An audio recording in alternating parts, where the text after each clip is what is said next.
Depuis la semaine dernière, j'ai remarqué une certaine action de l'esprit. Je ne sais pas si c'est désormais comme cela que les choses vont fonctionner. Depuis la semaine dernière, je remarque l'action de l'esprit. Dieu veut être avec son peuple. Dieu veut être en intimité avec son peuple. Même pendant le culte de grâce. Je veux demander à tout un chacun d'être de plus en plus sensible à l'action de l'Esprit de Dieu. Je ne sais pas si vous l'avez remarqué, mais il y a eu un moment durant le culte où il y a eu une modification de l'atmosphère. Vous savez, le problème n'est pas au niveau de Dieu. Le problème se trouve au niveau de nos cœurs.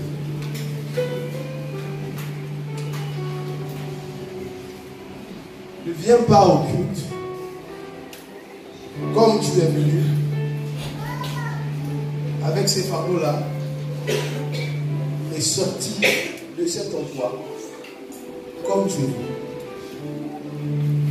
Si tu viens à la rencontre de Dieu, ça veut dire qu'il y a quelque chose que Dieu a prévu pour toi. Mais si tu n'es pas sensible, tu passeras à côté de la provision qui t'est réservée. Dieu veut être en intimité avec son peuple. Sans vous cacher, je n'ai même plus envie de donner le message ce matin.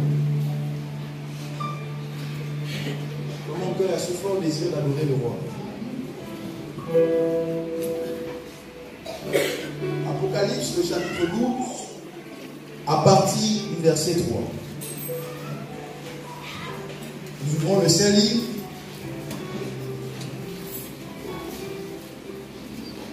Et nous faisons la lecture. Les gens n'aiment pas trop lire Apocalypse parce que ça parle de la fin. Ça fait souvent peur aux gens. Apocalypse 12, en son troisième verset, la parole de Dieu déclare ceci. Un autre signe parut encore dans le ciel. Et voici, c'était un grand dragon rouge, ayant 7 têtes et 10 cornes. Et sur ces 7 têtes, 7 diadèmes. Verset 4. Sa queue entraînait le tiers des étoiles du ciel. Il les jetait sur la terre. Le dragon se tint devant la femme qui allait enfanter afin de dévorer son enfant lorsqu'elle aurait enfanté. Elle enfanta un fils qui doit paître toutes les nations avec une verge de fer. Et son enfant fut enlevé vers Dieu et vers son trône. Et la femme s'enfuit dans le désert. Elle avait un lieu préparé par Dieu, afin qu'elle y soit nourrie pendant 1260 jours. Et il y eut guerre dans le ciel. Michel et ses anges combattirent contre le dragon. Et le dragon et ses anges combattirent. Verset 8. Mais ils ne furent pas les plus forts, et leur place ne fut plus trouvée dans le ciel. Et il fut précipité, le grand dragon, le serpent ancien, appelé le diable et Satan, celui qui séduit toute la terre, il fut précipité sur la terre. Et ses anges furent précipités avec lui. Et j'entendis dans le ciel une voix forte qui disait, maintenant, le salut est arrivé, et la puissance et le règne de notre Dieu, et l'autorité de son Christ. Car il a été précipité, l'accusateur de nos frères, celui qui les accusait devant notre Dieu jour et nuit. Verset 11. Ils l'ont vaincu à cause du sang de l'agneau et à cause de la parole de leur témoignage. Et ils n'ont pas aimé leur vie jusqu'à craindre la mort. C'est pourquoi réjouissez vous cieux et vous qui habitez dans les cieux. Malheur à la terre et à la mer, car le diable est descendu vers vous, animé d'une grande colère, sachant qu'il a peu de temps. Quand le dragon vit qu'il avait été précipité sur la terre, il poursuivit la femme qui avait enfanté l'enfant. Le verset 17 dit ceci. Et le dragon fut irrité contre la femme et il s'en alla faire la guerre au reste de sa postérité, à ceux qui gardent les commandements de Dieu et qui ont le témoignage de Jésus. La Bible nous parle ici de cette personne dont je n'ai pas considéré le nom parce qu'il n'est pas important. Il n'est pas négligeable, mais il n'est pas important. La Bible nous parle du diable. Et la Bible nous dit qu'alors qu'une femme était sur le point d'enfanter, le diable s'est mis à poursuivre cette femme. Pourquoi? Il voulait tuer l'enfant que cette femme portait en elle. Et la Bible nous dit que Dieu s'est arrangé pour que le diable soit arrêté dans sa course. Pour que l'objectif du diable ne soit pas atteint. Je veux dire ce matin à quelqu'un que lorsque Dieu décide d'envoyer un homme sur la terre, dans le ciel, il y a une mission qui repose sur cet homme-là. C'est déjà écrit. À chaque fois qu'un homme vient sur la terre, c'est parce qu'il y a eu un besoin sur la terre. Et l'arrivée de cet homme est la réponse à un besoin. La preuve, c'est que ce passage nous révèle que l'enfant qui allait naître de cette femme allait perdre toutes les nations. Donc il n'allait pas venir au monde par hasard. Et ce que je veux dire, c'est que si le ciel envoie un homme sur la terre comme étant la réponse à un besoin, à une question, l'enfer s'organise pour détruire cet homme. L'enfer s'apprête pour arrêter cet homme dans sa course. De la même manière que la Bible déclare à propos de Jérémie, avant que tu ne sois, je te connaissais déjà, avant que tu ne sois dans le ventre de ta mère, j'avais déjà prévu des choses pour toi.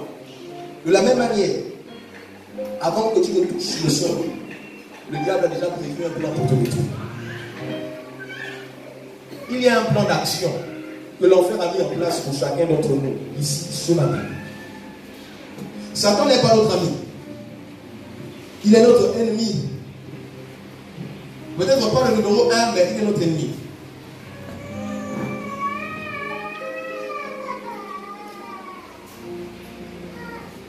Je voudrais que nous puissions comprendre ce matin que nous sommes en guerre. Parce que la Bible dit que le fait que Satan ait eu à échouer, il a juré faire la guerre à toute la postérité de cette femme.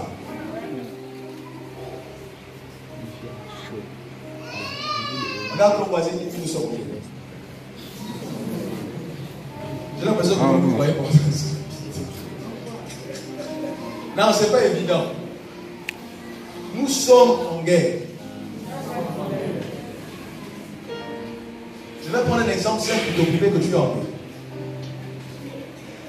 Pourquoi prier pour toi c'est difficile? Pourquoi jeûner pour toi c'est difficile? Pourquoi regarder la télévision pour toi c'est facile? Pourquoi aller sur WhatsApp pour toi c'est facile? Pourquoi aller chez quelqu'un, le voir pour manger ou pour critiquer c'est facile, mais pour aller le voir pour prier c'est difficile? Vous savez, il y a une difficulté lorsqu'il y a un blocage. S'il y a difficulté, c'est qu'il y a un blocage. S'il n'y a pas de difficulté, ça veut dire qu'il n'y a pas de blocage, donc l'accès est libre. Mais s'il y a un blocage, ça veut dire qu'il y a quelque chose qui bloque. Ça veut dire que si tu n'arrives pas à prier, c'est pas parce que c'est normal ou tu ne veux pas, mais c'est parce qu'il y a des entités que tu ne vois pas, qui sont là pour t'empêcher de prier. Pourquoi les gens aiment ce qui est facile? Parce que l'homme aime là où il n'y a pas de difficulté, là où il n'y a pas de combat, là où il n'y a pas de blocage. Tout le monde aime là où c'est facile. Imaginez-vous que tout de suite, on vous dise, on vous prend dans un véhicule, on vous amène jusqu'au carrefour de l'Oasis. Tout le monde acceptera. Mais imaginez-vous ce soleil, on vous dit marcher d'ici. Il y a la distance, il y a le soleil, il n'y a parfois pas la provision en route. Si tu manges quelque chose, si tu bois quelque chose, ça peut encore t'aider. Satan t'a déclaré la guerre avant que tu ne sois. En fait, toi, tu es né dans une guerre. Quand tu es venu au monde, tu as trouvé la guerre. Imaginez-vous quelqu'un, il vient dans un pays, il naît, un enfant qui naît en pleine guerre. Qu'est-ce qu'il doit faire? Il doit regarder comment les gens qui sont autour de lui se comportent. Parce que pendant la guerre, on ne se comporte pas comme pendant la paix. Parce que si tu veux te comporter en temps de guerre comme en temps de paix, tu seras victime de ton adversaire. Je vais pousser plus loin et dire à quelqu'un, si le diable te combat, c'est parce que tu es important.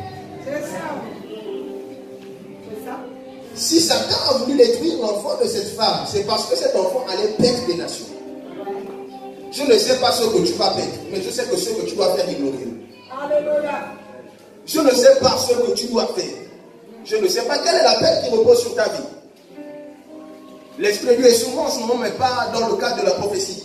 Je ne peux pas libérer des paroles sur ta vie concernant ton futur, concernant ton appel. Sauf s'il le permet tout de suite. Mais ce que je sais, même si je ne connais pas ton appel, je sais que Dieu t'a envoyé sur la terre. Yes, et tout ce qui vient du ciel est glorieux. Tout ce qui vient du ciel est béni. Ce qui signifie que tu es une bénédiction pour la terre et pour toutes les personnes qui t'entourent. Si tu ne le savais pas, je t'informe. Alors que Jésus avait 12 ans, les gens remarquaient qu'il était un peu différent des autres enfants. Mais lorsqu'il a eu 30 ans, il est entré dans le ministère.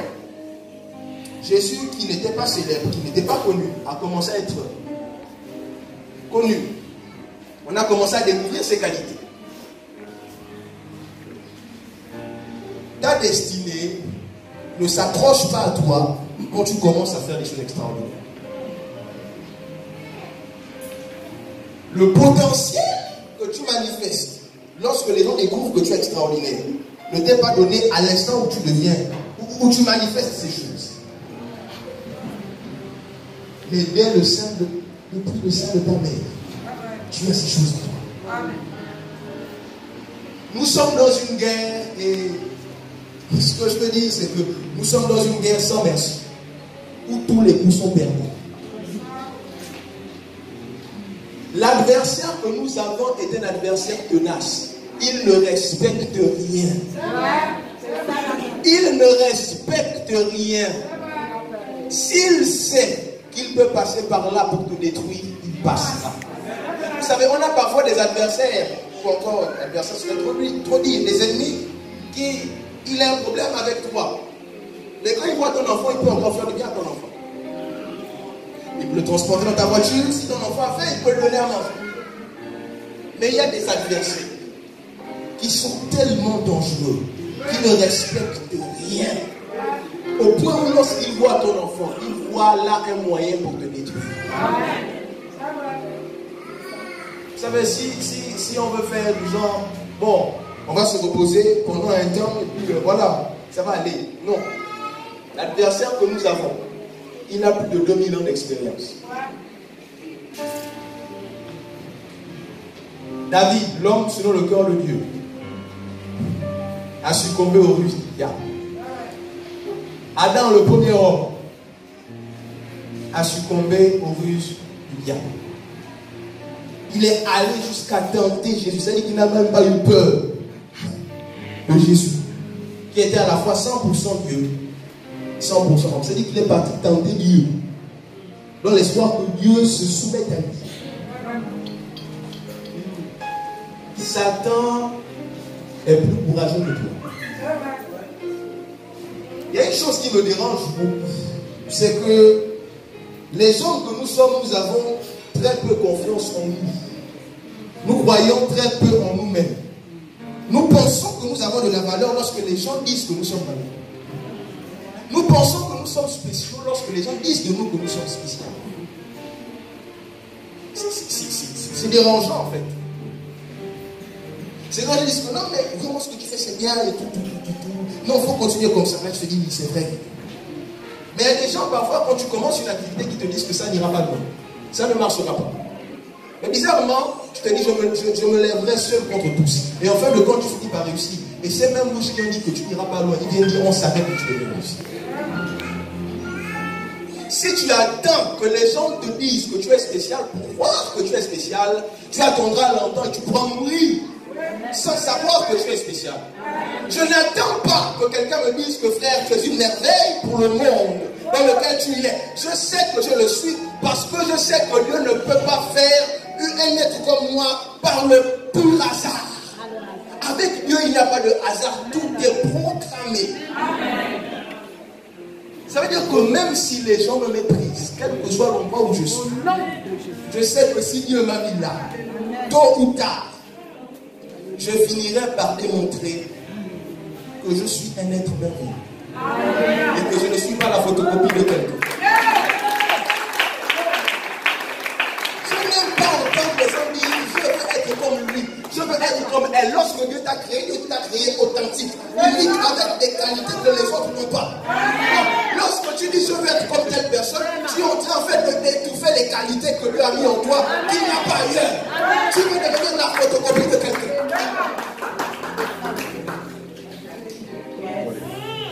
Je ne peux pas chercher à devenir la photocopie de quelqu'un. Si tu prends le temps d'analyser ce que Dieu a mis en toi, tu te rendras compte que tu es spécial. Et tu n'auras pas besoin de chercher à ressembler à quelqu'un. Tu n'auras pas besoin de faire les choses comme les autres. Non, tu feras les choses comme toi.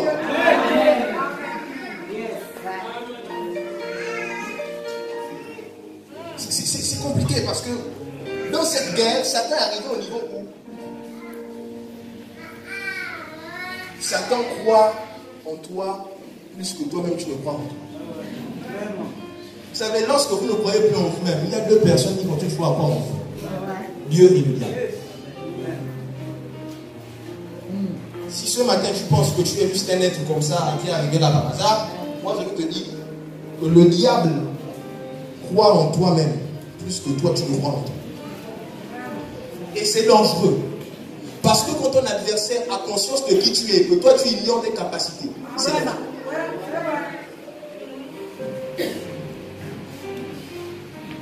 Une guerre où tous les coups sont permis.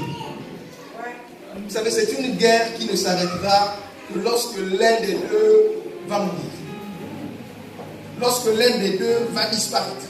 C'est là où cette guerre-là prendra fin. Elle ne prendra fin qu'au prix du sang.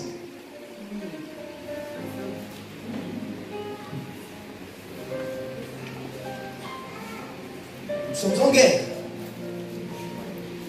Si tu ne le sais pas, je te l'annonce. Et si tu le savais déjà, je te rappelle que nous sommes en guerre. Matthieu, le chapitre 1, du verset 18 à 19.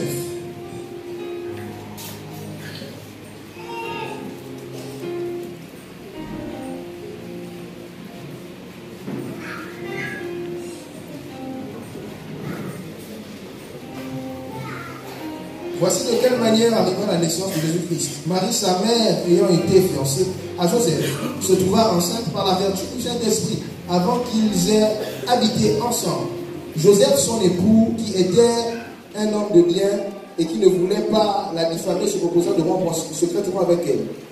Comme il y pensait, voici un ange du Seigneur lui apparut en songe et dit: Joseph, fils de David, ne crains pas de prendre avec toi Marie, ta femme, car l'enfant qu'elle a conçu vient du Saint-Esprit. Elle enfantera un fils et tu lui donneras le nom de Jésus. C'est lui qui sauvera son peuple de ses péchés. Luc 1, verset 26 à 33. Luc 1, verset 26 à 33.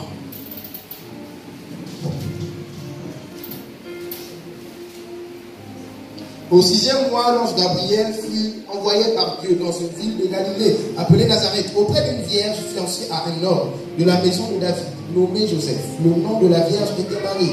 L'ange entra chez elle et dit: Je te salue, toi à qui une grâce a été faite. Le Seigneur est avec toi.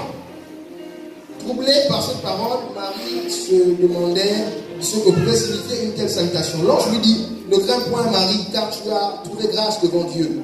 Et voici, tu deviendras enceinte, et tu enfanteras un fils, et tu lui donneras le nom de Jésus. Il sera grand et il sera appelé fils du Très-Haut. Et le Seigneur Dieu lui donnera le trône de David son père. Il régnera sur la maison de Jacob éternellement. Et son règne n'aura point de fin.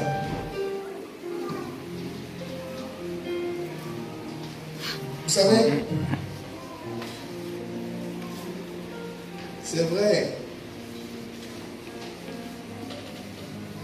C'est vrai que Joseph était un descendant de David.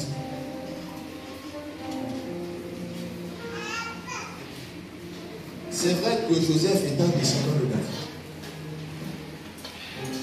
Et Marie n'est pas de la ligne de David. Mais Jésus vient au monde au travers de Marie. L'ange vient dire à Marie, tu as trouvé grâce aux yeux de Dieu. Pas parce que tu es la fiancée de Joseph. Parce que tu as trouvé grâce aux yeux de Dieu. Je ne vais pas développer ça parce que ce n'est pas ce qui nous concerne en ce moment. Alors voici Marie qui trouve grâce aux yeux de Dieu. Et puis, Joseph est sur le point de rompre avec elle. Mais l'ange vient lui dire, non papa, ne fais pas ça. Prends cette femme, car elle est ta femme. Elle est ta femme. À plusieurs reprises, j'ai cru que c'est Marie qui a eu la grâce de rencontrer Joseph. Parce que Joseph était descendant de David. Mais je me suis rendu compte que c'était le contraire. C'est Joseph qui a eu la grâce de rencontrer Marie. Parce que Joseph faisait partie de la descendance de David. Ça veut dire qu'avant lui, il y a eu des gens. Et après lui, il y a eu des gens. Donc Dieu ne cherchait pas Joseph. Dieu ne cherchait pas quelqu'un qui avait les qualités de Joseph. Mais il cherchait une personne qui avait les qualités de Marie. Il y avait beaucoup de vierges à cette époque-là. Mais Marie était une vierge spéciale. En réalité, Marie aurait pu m'épouser quelqu'un d'autre de la tribu de David. Mais Dieu s'est rendu compte que si j'échoue là avec Marie, je devrais attendre encore un certain nombre d'années pour trouver quelqu'un qui a les qualités que Marie possédait. Ça veut dire que Dieu ne cherchait pas seulement une vierge, mais il cherchait une vierge spéciale. Jusqu'à présent, je n'arrive pas à percer le mystère, mais Marie possédait quelque chose que les autres vierges ne possédaient pas. Voici pourquoi elle a été choisie pour porter le sauveur. Vous savez, tout enfant, lorsqu'il sort devant une femme, il prend de cette femme-là des choses. Il peut avoir les doigts de sa mère, les yeux de sa mère, les cheveux de sa maman, les joues, je ne sais pas. Mais ça ne s'arrête pas là. Parce qu'il y a des liens du sang. Ça va jusqu'au caractère. À un tel point, lorsqu'on regarde l'enfant, on dit, cet enfant, c'est l'enfant de telle dame. Et lorsque Jésus grandissait, les gens voyaient Jésus et disaient, non, cet enfant, c'est l'enfant de Marie. C'est pas évident que Jésus ressemble à Joseph. Je ne le vois pas. Mais Joseph ressemblait à Marie. Ça veut dire que lorsque le diable vient, il se rend compte que Jésus va venir de Marie. Et le diable a peur de ce que Marie est capable de faire. En réalité, le diable ne va pas juste se limiter à te combattre. Mais il va te combattre à cause de ce que tu es capable d'enfanter. Le problème du diable, ce n'est pas dans toi. Mais ce sont les projets que Dieu va inoculer en toi et que tu seras capable de produire. Je veux dire à quelqu'un que pour Dieu, tu as le moyen de faire apparaître sur la terre des provisions divines. Quand tu es en contact avec Dieu, pour que Dieu fasse apparaître des choses qui sont sur la terre et dont le monde a besoin, il va les mettre au fond de toi. Tu vas te réveiller, tu vas dire j'ai un projet. Il faut qu'on réalise cela, il faut qu'on réalise ceci. Et quand ce projet voit le jour, les gens disent que c'est une merveille. On n'avait jamais vu ça avant. Mais cette merveille-là prendra de toi quelque chose. On saura que c'est une merveille, mais on reconnaîtra aussi les choses de toi dans ce travail, dans ce produit.